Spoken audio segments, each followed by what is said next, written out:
Right. ఈరోజు మన topic start చేస్తున్నాము. భారతీయ న్యాయ సంహిత 2023. ఇది ఇంట్రడక్షన్ క్లాస్‌లో చెప్పుకున్నట్టుగా మనం ప్రతి యాక్ట్‌ని కూడా 3 వెర్షన్స్‌లో స్టడీ చేస్తాము. ఒకటి అకాడమిక్‌గా చూస్తాము, 2 కాంపిటీటివ్‌గా చూస్తాము, మూడోది ప్రాక్టికల్ ఓరియెంటెడ్ కాన్సెప్ట్‌గా చూద్దాం. సో, దీనిలో మన యెస్టర్‌డే క్వెషన్ ప్రకారం ఎవరైనా, ఎప్పుడైనా, ఎక్కడైనా, ఏదైనా నేరం చేసినప్పుడు ఈ భారతీయ న్యాయ సంహిత అప్లై అవుతుందా కాదా అనే క్వెషన్‌ని ఇంట్రడక్షన్ నుంచి స్టార్ట్ చేద్దాం. Right friends. సో ఎస్టర్డే ఈ యాక్ట్ యొక్క ఎన్ఫోర్స్మెంట్ గురించి మనం ఇంట్రొడక్షన్ చూసాం. ఈ యాక్ట్ వచ్చేసి భారతీయ Nyaya Sanhita 2023 act number 45 of 2023. ఇది పబ్లిష్ అయిన రోజు వచ్చేసి 25th డిసెంబర్. ఎందుకు ఈ 25th డిసెంబర్ ని పబ్లిష్ అయిన డేట్ అని చెప్పుకున్నాము అంటే చెప్తున్నాం జనరల్ ఇన్ఫర్మేషన్ కోసం మాత్రమే దీన్ని అఫీషియల్ గెజెట్ లో పబ్లిష్ చేశారు.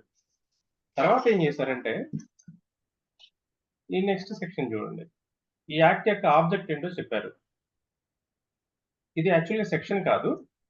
ఇంట్రడక్షన్‌లో పార్ట్ అన్నమాట. ఇప్పుడు ఫస్ట్ సెక్షన్ స్టార్ట్ అవుతుంది. సో స్క్రీన్ కనిపిస్తుందా ఫ్రెండ్స్ మీ అందరికి?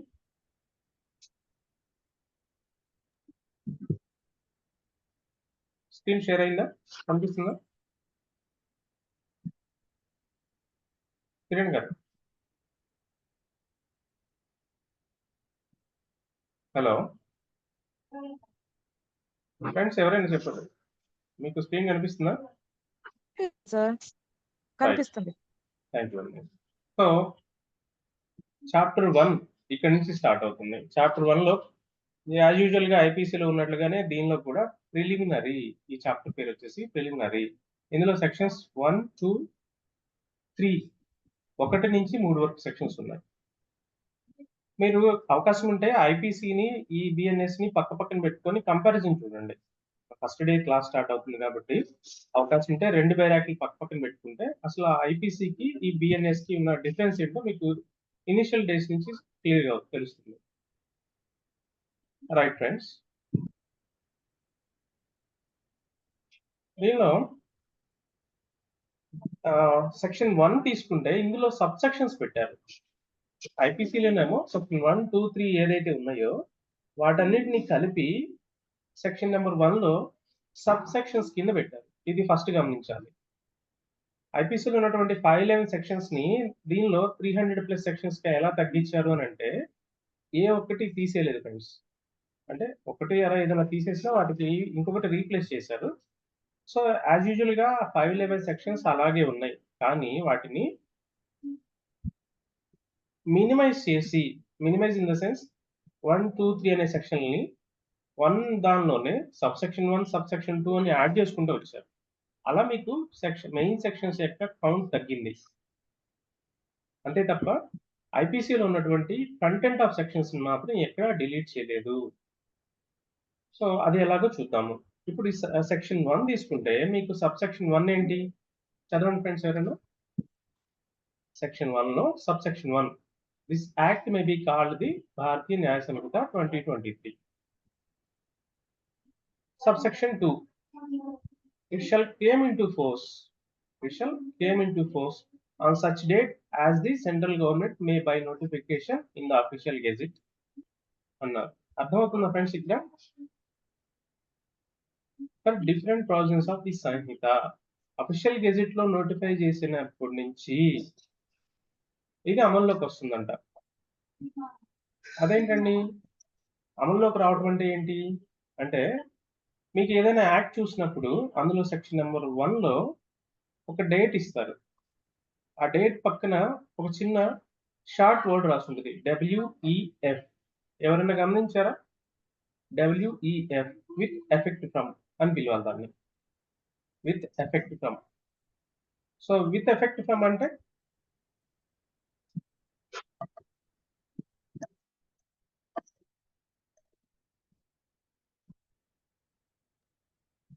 ఫ్రెండ్స్ ఎవరైనా ఇంతకుముందు ఈ వర్డ్ విన్నారా?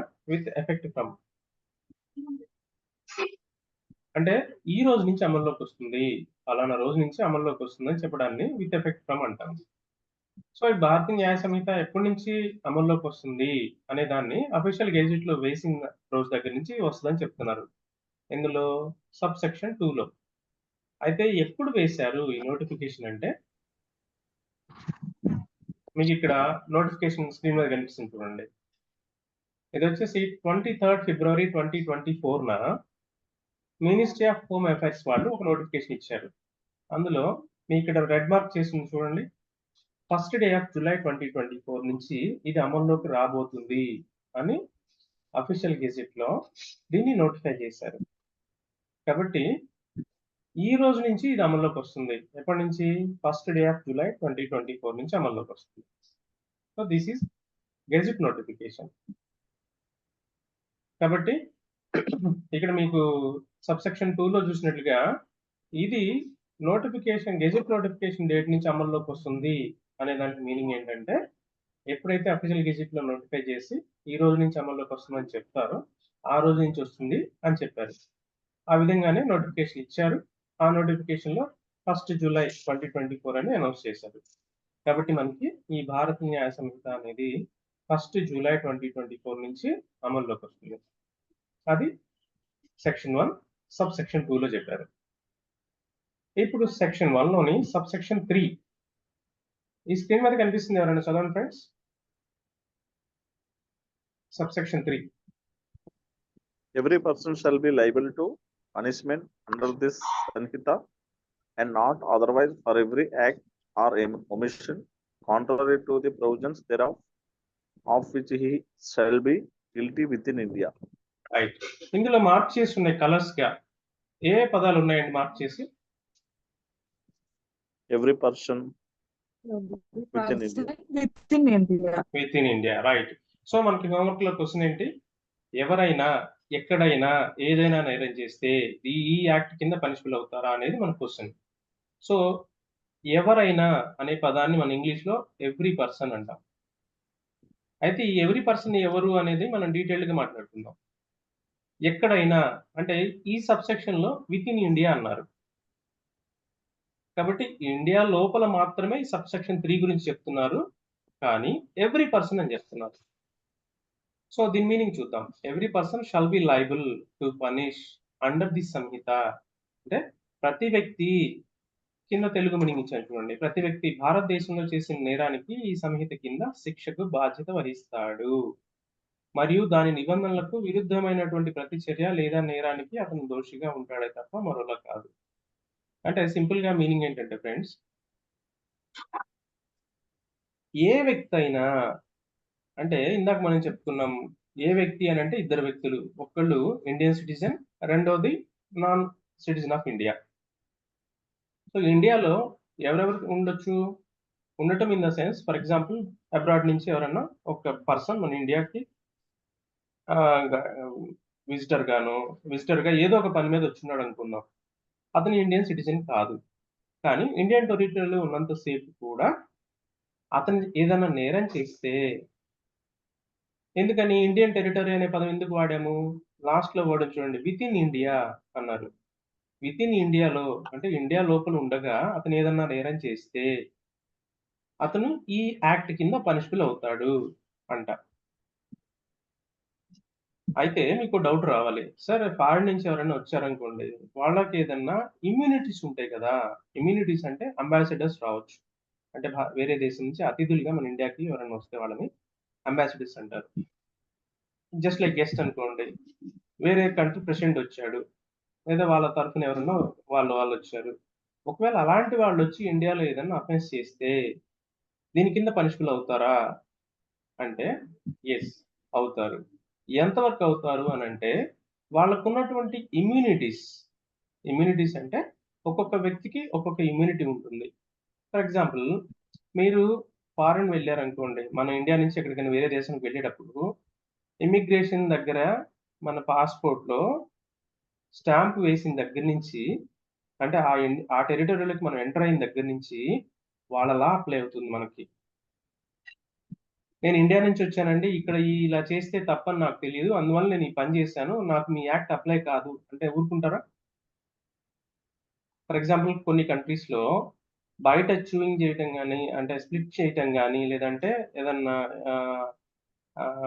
నేచురల్ కాజ్ బయట చేయడం కానీ, ఇండియాలో చేసినట్టుగా గాని అక్కడ వేరే కంట్రీస్‌లో చేస్తే వెంటనే అతనికి ఇంప్రిజన్‌మెంట్, ఫైన్ అలాంటివి వేస్తా ఉంటారు. అంటే అది లోకల్ లా అన్నమాట. సో, ల్యాండ్ ఆఫ్ లా అంటాం. ఈ ల్యాండ్ ఆఫ్ లా అనేది అప్లై అవుతుంది ప్రతి కంట్రీకి కూడా. ప్రతి కంట్రీకి కూడా ఆ ల్యాండ్ ఆఫ్ లా అప్లై అవుతుంది. అలాగే ఇండియాకి కూడా ఏం అప్లై అవుతుంది అనంటే, ఈ బిఎన్ఎస్ అంటే ఐపీసీ అనుకోండి ఈ రోజు వరకు, రేపటి నుంచి రాబోయే రోజుల్లో బిఎన్ఎస్. ఇండియాలో జరిగే ప్రతి అఫెన్స్‌ని కూడా ఈ యాక్ట్ కిందే ట్రయల్ చేస్తారు. ఇంకొక డౌట్ వస్తుంది మనకి. సార్ ఇంకా చాలా యాక్ట్‌లు ఉన్నాయి గదా! వాటి కింద పనిషబుల్ అవ్వదా అంటే, including those special act. For example మన ఇండియన్ టెరిటరీలో ఏదన్నా టెర్రరిస్ట్ యాక్టివిటీ జరిగింది. ఇంకొక ఏదన్నా మనీ లాండరింగ్ ఇష్యూ జరిగింది. లేదా ఏదన్నా పైరేటెడ్ యాక్టివిటీ జరిగింది. వాటికి ఏదైనా స్పెషల్ లాస్ ఉంటే అవి కూడా అప్లై అవుతాయి. అవి కూడా అప్లై అవుతాయి. అలా ఎలా అప్లై అవుతాయి? వాటిని కలిపి ఎలా చెప్తారు అనేది మనం రాబోయే సెక్షన్‌లో చూద్దాం. వాటి కోసం మనం వాడే పదం ఏంటంటే red with. For example Indian penal code కింద ఒక సెక్షన్ అప్లై అవుతుంది. వేరే ఒక స్పెషల్ యాక్ట్ కింద ఒక సెక్షన్ అప్లై అవుతుందనుకోండి. ఇండియన్ పీనల్ కోడ్‌లో ఉన్నటువంటి ఒక section for example section 5 of Indian penal code read with section 3 of so and so act అని చెప్తారు. అలా ఈ ఒక నేరానికి సంబంధించి IPC as well as special act 2 కూడా అప్లై అవుతాయి. ఇందులో మనకి 2 పదాలు కవర్ అయినాయి. Every person within India made any offence he will be punished under the Sanhita. కాబట్టి ఎవ్రీ పర్సన్ అనే దానికి మీనింగ్ ఏంటి? ప్రతి వ్యక్తి అంటే citizen, non citizen of India. With in India, ఇండియాలో చేసిన వాటికి మాత్రమే సబ్‌సెక్షన్ 3లో చెప్పారు. ఇప్పుడు ఒకసారి సబ్‌సెక్షన్ 4 చూద్దాం. రైట్. ఇందులో కూడా ఎనీ పర్సన్ అన్నాడు. అయితే ఇంకొక కలర్ మార్క్ అయింది చూడండి. Beyond India. బియాండ్ ఇండియా అంటే బియాండ్ ఇండియా. భారతదేశం బయట. భారతదేశం బయట. సో, భారతదేశం బయట అంటే ఇంకా వరల్డ్‌లో ఎక్కడైనా అని అర్థం. సో, ఈ వరల్డ్‌లో ఎక్కడైనా అంటే ఇక్కడ మనకి టెరిటరీస్ 3 రకాలు ఉంటాయి ఫ్రెండ్స్. ఎవరైనా చెప్పండి? టెరిటరీస్ 3 రకాలు ఎలా ఉంటాయి? Land territory. Territorial, land land, territory. ఆ! Sea, right. Sea, sky, sky very good. Air. దాన్ని ఎయిర్ అంటాము. అయితే టెలికమ్యూనికేషన్ కింద ఇంకొక టెరిటరీ కూడా ఉంది. అది రేడియో ఫ్రీక్వెన్సీ టెరిటరీ అంటాము. రాడార్ టెరిటరీ అలా కొన్ని ఉన్నాయి స్పెషల్‌గా. బట్ బేసిక్‌గా అయితే 3 ఉన్నాయి. ఇవేంటి?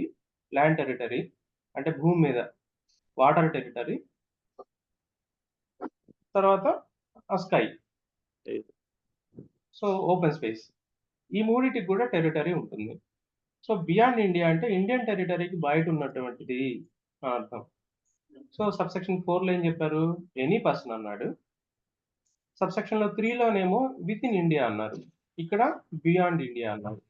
కాబట్టి any person within India, beyond India ఎక్కడ చేసినా సరే ఈ యాక్ట్ కింద పనిషబుల్ అవుతాడు. నెక్స్ట్ సబ్‌సెక్షన్ 5 చూద్దాం. ఇంకొకటి ఉంది. ఇందులో ఏం చెప్తున్నారు? ఈ సంహిత ప్రొవిజన్స్ ఇంకా కొంతమందికి అప్లై అవుతాయంట. ఎవరు? Any citizen of India in any place without and beyond India. Any citizen of India. ఈ సబ్‌సెక్షన్ 5లో క్లాజ్ ఏ చూడండి. ఎనీ సిటిజన్ ఆఫ్ ఇండియా అన్నారు. ఇక్కడ ఎనీ పర్సన్ అనలా. సబ్ క్లాజ్ ఏలో ఎనీ సిటిజన్ ఆఫ్ ఇండియా భారతదేశం యొక్క ఏ పౌరుడైనా సరే ఎనీ ప్లేస్. ఎనీ ప్లేస్ అంటే ఇక్కడ ఇండియా ఇంక్లూడ్ చేస్తున్నారు. బియాండ్ ఇండియా 2 చెప్తున్నారు. అయితే ఎక్కడుండాలి ఇతను? బియాండ్ ఇండియా అంటే భారతదేశం బయట ఉన్న వ్యక్తి. ఎవరై ఉండాలి? భారతీయ పౌరుడై ఉండాలి. ఫర్ ఎగ్జాంపుల్ ఆస్ట్రేలియాలో ఇండియన్ సిటిజన్ ఉన్నాడు. అతను ఏదైనా నేరం చేశాడనుకోండి. అతను ఈ ఐపీసీ కింద పనిషబుల్ అవుతాడా? కాడా? సో, ఇక్కడ ఒక క్వెషన్ డౌట్ వస్తది ఫ్రెండ్స్ మనకి. అదేంటండి ఆస్ట్రేలియాలో ఉన్నాడు. అక్కడ నేరం చేస్తే అంటే బియాండ్ ఇండియా అంటే అక్కడే కదా! ఆస్ట్రేలియాలో ఉన్నవాడు అక్కడ నేరం చేస్తే ఆ చట్టం కింద పనిష్బుల్ అవుతాడు గానీ, ఇండియన్ పీనల్ కోడ్ కింద ఎందుకు పనిష్బుల్ అవుతాడు? ఎవరన్నా ఆన్సర్ చెప్తారా? మీకు తెలిసింది చెప్పండి పర్లేదు. ఎప్పుడు? అవుతాడు ఏ సార్. అంటే ఎప్పుడవుతాడు? ఇండియా ఐపీసీ ప్రకారం లైబుల్ అవుతాడు. అండ్ టెరిటరీ ఆఫ్ ల్యాండ్ అంటే ఇప్పుడు ఆస్ట్రేలియా అయితే ఆస్ట్రేలియా లా లా కింద ప్రకారం కూడా కూడా అవుతాడు. అయితే లైబుల్ అవుతాడు. అతను అక్కడ ఆస్ట్రేలియాలో ఉన్నాడు. సంఘటన అక్కడ జరిగింది. మరి ఇక్కడికి ఐపీసీ ఎలా అప్లై అవుతుంది?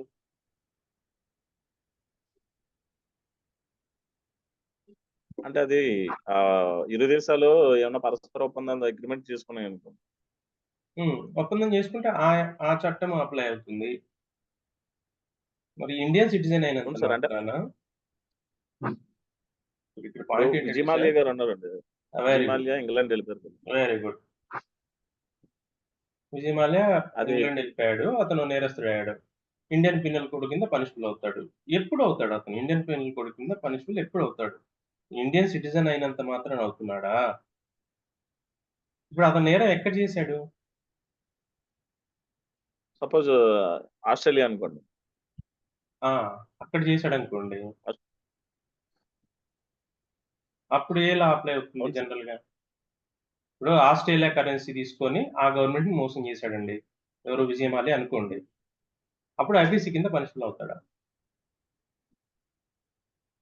అవుతాడు సార్. అంటే తన సిటిజన్‌షిప్ ఇందులోనే ఉంటే అంటే ఇండియాలోనే ఉంటే పనిష్బుల్ అవుతాడండి. ఒకవేళ అవ్వకపోతే అంటే కొంతమంది కావాలని సిటిజన్‌షిప్ మార్చేసుకుంటుంటారు. ఇప్పుడు మొహుల్ చోక్సీ వాళ్ళు సిటిజన్‌షిప్ చేంజ్ చేసుకున్నారు కదండీ. హ్మ్. నీరవ్ మోడీ గట్టా. రైట్. అలా అయితే ఆ టెరిటరీ ప్రకారం అవుతారండి. ఒకవేళ మల్టిపుల్ సిటిజన్‌షిప్స్ ఉంటే ఇంటర్నేషనల్ లా ప్రకారం లయబుల్ అవుతారు సార్. అయితే ఇక్కడ డౌట్ ఏంటంటే విజయ్ మాల్యా ఇక్కడ ఇండియాకి అఫెండర్‌గా ఎందుకయ్యాడు? అతని నేరం ఇండియాకి సంబంధించింది చేశాడు కాబట్టి ఇండియాకి సంబంధించిన నేరస్తుడయ్యాడు. అతను ఇండియాలో ఉన్నటువంటి బ్యాంక్స్‌ని వీటిని మోసం చేశాడు కాబట్టి ఇక్కడి నుంచి పారిపోయి విదేశాల్లో దాక్కున్నాడు కాబట్టి అతన్ని ఇక్కడికి తీసుకురావాలి అని చెప్పేసి ఇక్కడ గవర్నమెంట్ ట్రై చేస్తుంది. ఇప్పుడు డౌట్ ఏంటంటే విజయ్ మాల్యా అసలు ఇక్కడ ఇండియాలో ఏం తప్పు చేయలా. ఆస్ట్రేలియా వెళ్ళాడు. అక్కడికి వెళ్లి అక్కడేదన్నా నేరం చేశాడనుకోండి. అప్పుడు ఇండియన్ పీనల్ కోడ్ కింద పనిష్బుల్ అవుతాడా? ఇది doubt.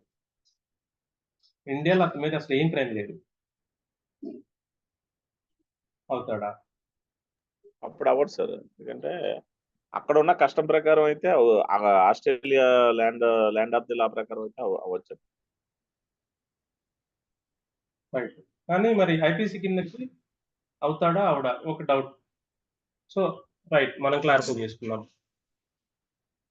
Any citizen of India in any place without and beyond India అంటే భారతదేశం వెలుపల భారతీయుడు అయితే చాలు. ఈ యాక్ట్ అప్లై అవుతుందని చెప్తున్నారు. అంటే దీనిలో క్లారిటీ ఇవ్వంది ఏంటంటే, అతను నేరం ఎక్కడ చేస్తే ఈ యాక్ట్ కింద పనిష్బుల్ అవుతాడు? ఎక్కడైనా. మనమేమనుకుంటున్నామంటే బియాండ్ ఇండియా చేస్తేనే, బియాండ్ ఇండియా చేస్తే అంటే బియాండ్ ఇండియా ఆ టెరిటరీలో చేస్తే ఆ చట్టం అప్లై అవుతుందా? ఇక్కడేం చేయలా. ఇండియాకి సంబంధించి అసలు అతను ఏం మిస్టేక్ చేయలా. ఆ కంట్రీ వెళ్ళాడు. అక్కడ నేరం చేశాడు. నేరస్తుడవుతాడా అంటే, యెస్ నేరస్తుడవుతాడు. ఎలాగా? ఎగ్జాంపుల్ ఆస్ట్రేలియా వెళ్లి అక్కడ ఒకతన్ని మర్డర్ చేసి ఇండియా తిరిగొచ్చాడనుకోండి. అప్పుడు ఆస్ట్రేలియన్ గవర్నమెంట్ అంటది, మీ ఇండియన్ సిటిజన్ ఆస్ట్రేలియా వచ్చి ఇక్కడ మర్డర్ అనేటువంటి ఒక క్రైమ్ చేశాడు. మీ ల్యాండ్‌కొచ్చాడు అని మనకి ఇన్ఫార్మ్ చేసిందనుకోండి. ఖచ్చితంగా ఆ యాక్ట్ కింద పనిష్బుల్ అవుతాడు. ఇండియన్ ఐపీసీ కింద కూడా పనిష్బుల్ అవుతాడు. అయితే బోత్ కంట్రీస్ గనక ట్రీటీ ఉందనుకోండి, ఇతన్ని అక్కడికి పంపించడమా లేదా అనేది ఆ ట్రీటీ మీద బేస్ అయి ఉండిద్ది. కానీ వేరే దేశాల్లో పీనల్ కోడ్‌కి, ఇండియన్ పీనల్ కోడ్‌కి ఉన్న డిఫరెన్స్ ఏందంటే, ఇండియాలో ఒక అఫెన్స్ చేస్తే ఏ నేరమో, బియాండ్ ఇండియాలో కూడా ఇండియన్ సిటిజన్ గనక ఆ నేరాన్ని చేస్తే అదే ప్రొసీజర్ ఇక్కడ గూడా. అదే పనిష్మెంట్ కూడా. కాబట్టి సబ్‌సెక్షన్ ఏకి మీనింగ్ ఏంటంటే ఇండియన్ సిటిజన్ అయి ఉంటే చాలు, నువ్వు భారతదేశం బయట నుంచి నేరం చేసినా గానీ, భారతదేశం బయట నేరం చేసినా గానీ, ఈ యాక్ట్ నీకు అప్లై అవుతుంది అని చెప్తున్నారు. సో, ఇండియన్ సిటిజన్ అయితే చాలు, భారతదేశం బయట చేసినా మనకో డౌటొస్తది. సార్ బయట ఏంటి ఇండియాలో చేస్తే కాడా? ఇండియాలో డెఫినెట్‌గా అవుతాడు. దాని గురించి డీటెయిల్‌గా చెప్పాల్సిన పని లేదు. బట్ బియాండ్ అనే కాన్సెప్ట్ వచ్చింది కాబట్టి క్లారిటీ ఇస్తున్నారు. సబ్‌సెక్షన్ 5లో బియాండ్ ఇండియా చేసిన ఎవరు ఫస్ట్ పాయింట్ ఏంటంటే ఇండియన్ సిటిజన్ అయి ఉండాలి. నెక్స్ట్ సబ్ క్లాస్ బి చూడండి. ఎనీ పర్సన్ అన్నాడు. ఇక్కడ ఇండియన్ సిటిజన్ అనే దాన్ని పర్టిక్యులర్‌గా మెన్షన్ చేయలా. ఎనీ పర్సన్ అంటే ఇందాక చెప్పుకున్నాం. Citizen, non citizen of India. ఎక్కడ చేశాడు? On any ship or aircraft. ఇందాక టెరిటరీస్ చెప్పుకున్నాం. వాటర్, సీ, స్పేస్ అని. కాబట్టి షిప్ అనేది వాటర్‌లో వెళ్తుంది. ఎయిర్ క్రాఫ్ట్ అనేది ఎయిర్ స్పేస్‌లో వెళ్తుంది. కాబట్టి ఈ టెరిటరీలు ఈ 2 కవర్ అయినాయి దీనిలో. Any person on any ship or aircraft. ఇప్పుడు ఎక్కడో దుబాయ్‌లో ఒక ఫ్లై అవుతుంది ఫ్లైట్. అందులో నేరం జరిగింది. అతను నేరస్తుడు అవుతాడా? అంటే ఇక్కడ ఆ క్లారిటీ ఇచ్చాడు. ఏమని? Registered in India. ఈ పాయింట్‌ని మనం హైలైట్ చేసుకోవాలి. ఆ షిప్ కానీ, ఎయిర్ క్రాఫ్ట్ గానీ ఇండియాలో రిజిస్ట్రేషన్ అయ్యుంటేనే వేరెవర్ ఇట్ మే బి. అది ఎక్కడ జర్నీలో ఉన్నా పర్లేదు. ఇండియన్ టెరిటరీ అయినా పర్లేదు, ఔట్ ఆఫ్ టెరిటరీ అయినా పర్లేదు. ఎక్కడైనా సరే ఇండియాలో రిజిస్ట్రేషన్ అయ్యున్న ఆ షిప్ గానీ, ఎయిర్ క్రాఫ్ట్ మీద గానీ ఒక నేరం జరిగితే అతను ఎవరైనా సరే, ఎనీ పర్సన్ అన్నారు. అతను ఎవరైనా సరే వేరెవర్ ఇట్ మే బి. ఆ సంఘటన ఎక్కడైనా జరగనియండి.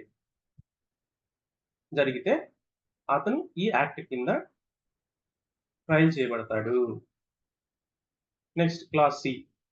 Any person in any place. ఇక్కడ కూడా any person, any place without and beyond India committing of offence.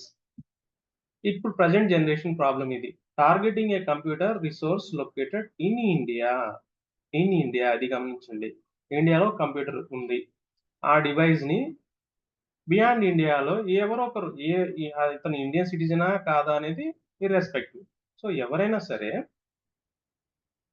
Out of the country ఇండియాలో ఉన్నటువంటి ఒక కంప్యూటర్ డివైస్‌ని ఏం చేశారు? Committing an offence. అంటే హ్యాక్ చేయడమా, వైరస్ పంపించడమా, వాటెవర్ ఇట్ మే బి. దేన్ని బేస్ చేసుకొని targeting a computer resource. So, దాన్ని టార్గెట్‌గా చేసుకొని ఇప్పుడు కంప్యూటర్ రిసోర్స్ అంటే మనకి ఇంకొక డౌట్ రావాలి. సార్ నా మొబైల్ హ్యాక్ అవుతుంది. మొబైల్ వైరస్ వచ్చింది. Is it a computer device? అవుతుందా?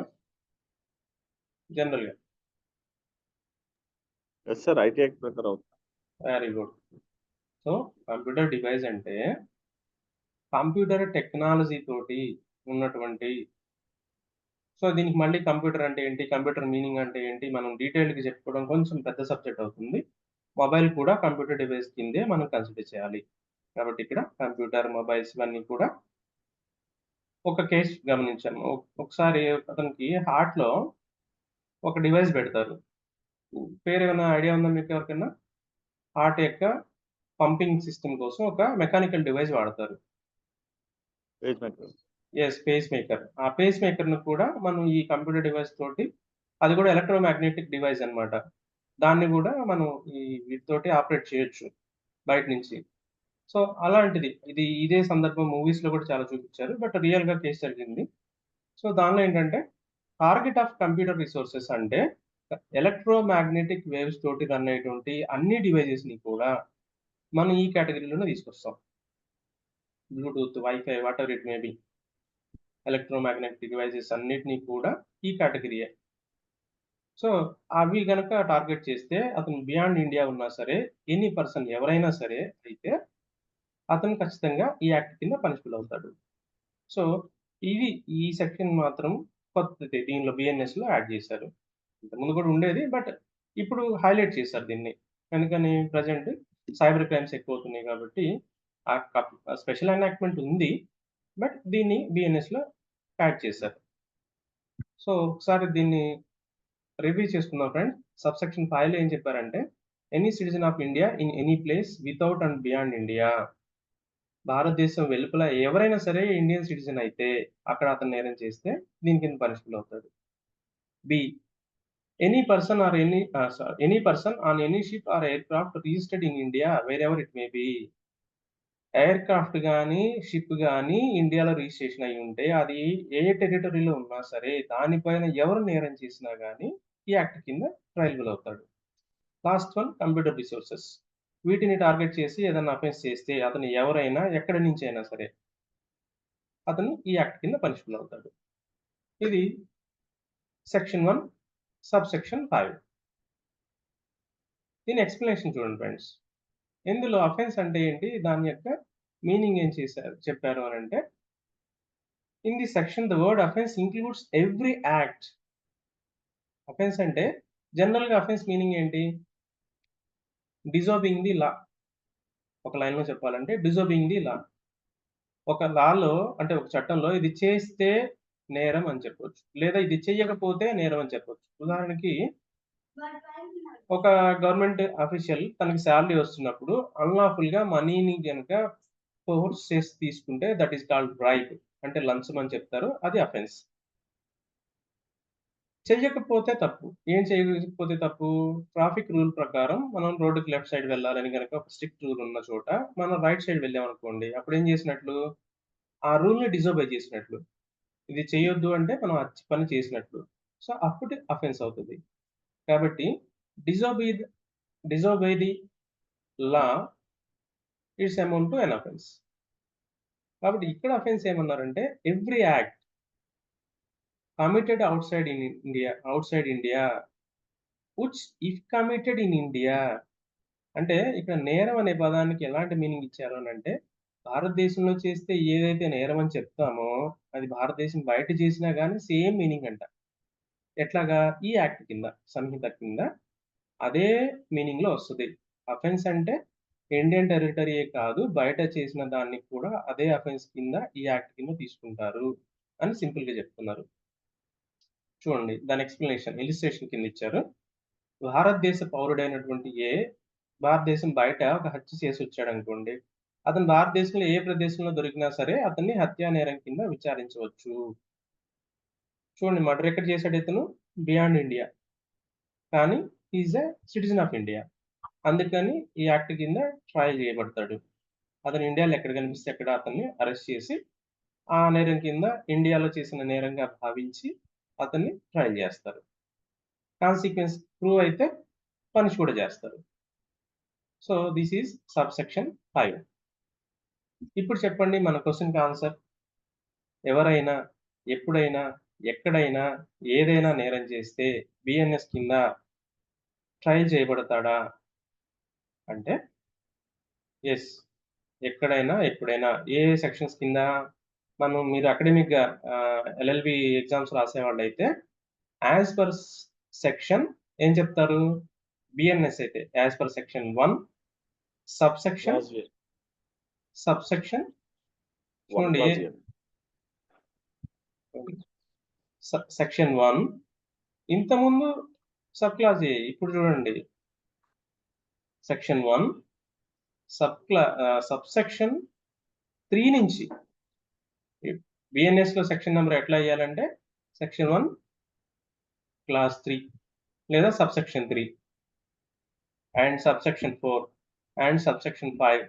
ఈ 3 సెక్షన్స్ వేసి ఒక్కొక్క సెక్షన్ లో ఏం చెప్పారో రాసి ఈ 3 సెక్షన్స్ ప్రకారం ఇండియన్ సిటిజన్ అయినా కాకపోయినా సెక్షన్ 3 ప్రకారం ఇలాగా, 4 ప్రకారం ఇలాగా, 5 ప్రకారం ఇలాగా అని ఇన్ డీటెయిల్డ్ ఎక్స్ప్లెనేషన్ రాయాలి.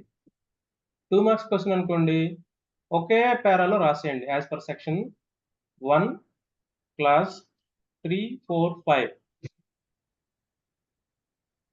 ఇండియాలో కానీ బయట కానీ ఎవరైనా సరే ఏదైనా నేరం చేసినప్పుడు ఆ సందర్భాన్ని బట్టి ఈ బిఎన్ఎస్ కింద ట్రయలబుల్ అవుతాడు అని చెప్పి ఒక పేరాలో రాసేయచ్చు. 2 మార్క్స్ క్వశ్చన్ అయితే.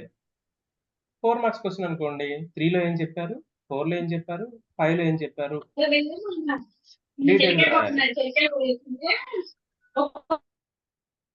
డీటెయిల్ గా రాయాలి.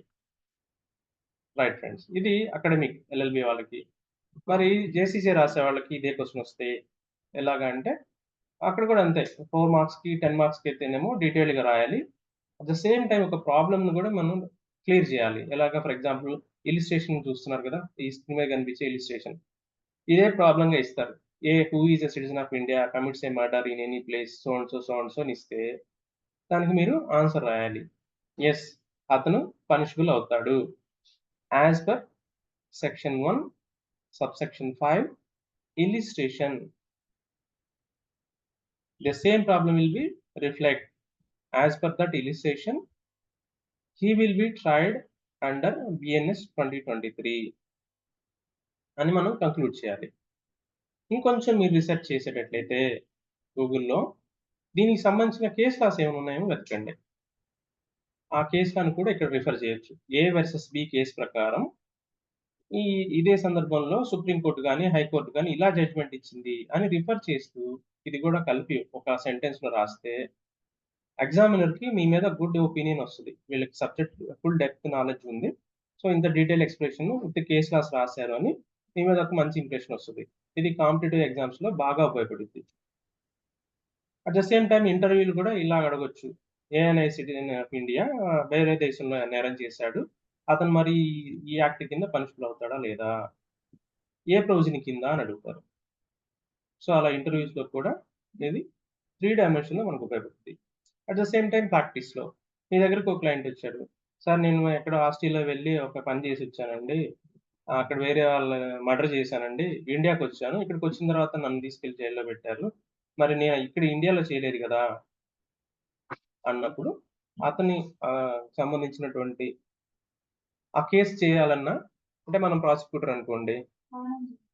యెస్, ఈ యాక్ట్ ప్రకారం ఇతను పనిషబుల్ అవుతాడండి. పలానా సబ్‌సెక్షన్, పలానా సబ్ క్లాస్ కింద అని ప్రాక్టికల్ ఓరియెంటెడ్‌లో కూడా చూడొచ్చు. సో, ఇది సెక్షన్ 1 సబ్‌సెక్షన్ 3, 4, 5 రైట్ ఫ్రెండ్స్. ఇందులో లాస్ట్ సబ్‌సెక్షన్ 6 అయితే nothing in this Sanhita shall affect the provisions of any act for punishing mutiny and desertion of officers, soldiers so and so, so and so. నేను so and so అని ఎందుకు వదిలేస్తున్నానంటే friends మీరు అక్కడ ఉన్న టెక్స్ట్‌ని already చదువుతుంటారు కాబట్టి ఇక్కడ screen మీద కూడా కనిపిస్తుంది కాబట్టి ఒకవేళ మీరెవరన్నా డీటెయిల్డ్‌గా వినని వాళ్ళు ఉంటే మీరు యాక్ట్ దగ్గర పెట్టుకొని క్రాస్ చెక్ చేసుకోండి. అట్ ద సేమ్ టైమ్ ఈ వీడియోని మనం యూట్యూబ్‌లో అప్‌లోడ్ చేయడం జరుగుతుంది. మీరు పాజ్ చేసుకొని ఆ వీడియోని పాజ్ చేసి డీటెయిల్డ్‌గా చదువుకోండి. నెక్స్ట్ మీనింగ్ చూద్దాం. భారత ప్రభుత్వ సేవలో ఉన్న అధికారులు. ఇక్కడ చూడండి ప్రభుత్వ సేవలో ఉన్న అధికారులు అంటే ఎలాంటి ఆఫీసర్స్? ఇంతకుముందు ఐపీసీలో చూస్తే మీరు 3 forces air force, navy and military. ఈ 3 ఫోర్సెస్‌లో ఉన్న వాళ్ళకి సంబంధించి అని అనుకునేవాళ్ళం. కానీ ఇక్కడ చూడండి భారత ప్రభుత్వ సేవలో ఉన్న అధికారులు, సైనికులు, నావికులు లేదా వైమానిక దళాల నుంచి మ్యూటినీ అంటే తిరుగుబాటు చేయడం. డిజర్షన్ అంటే ఆ సర్వీసెస్ నుంచి వదిలి పారిపోయి రావడం. లేదా ఏదైనా ఇంకా యాక్ట్ కింద ఏదైనా స్పెషల్ యాక్ట్ కింద అతన్ని పనిష్ చేసేటట్లయితే అక్కడ ఇండియన్ పీనల్ కోడ్ ఇన్‌ఫ్లుయెన్స్ చేయదంట. ఇక్కడ గమనించాల్సింది ఏందంటే ఇన్‌ఫ్లుయెన్స్ చెయ్యదు. అంటే ఒకవేళ ఆ స్పెషల్ యాక్ట్‌లో గనుక ప్రత్యేకంగా దాని కోసమే ఒక సెక్షన్ ఉందనుకోండి. ఉదాహరణకి మిలిటరీ నుంచి ఒక పర్సన్ ట్రైనింగ్ తీసుకొని డ్యూటీలో జాయిన్ అవుతుండంగా పారిపోయి వచ్చేసాడు. జనరల్‌గా అతని ఐపీసీ కింద పనిష్ చేస్తారు.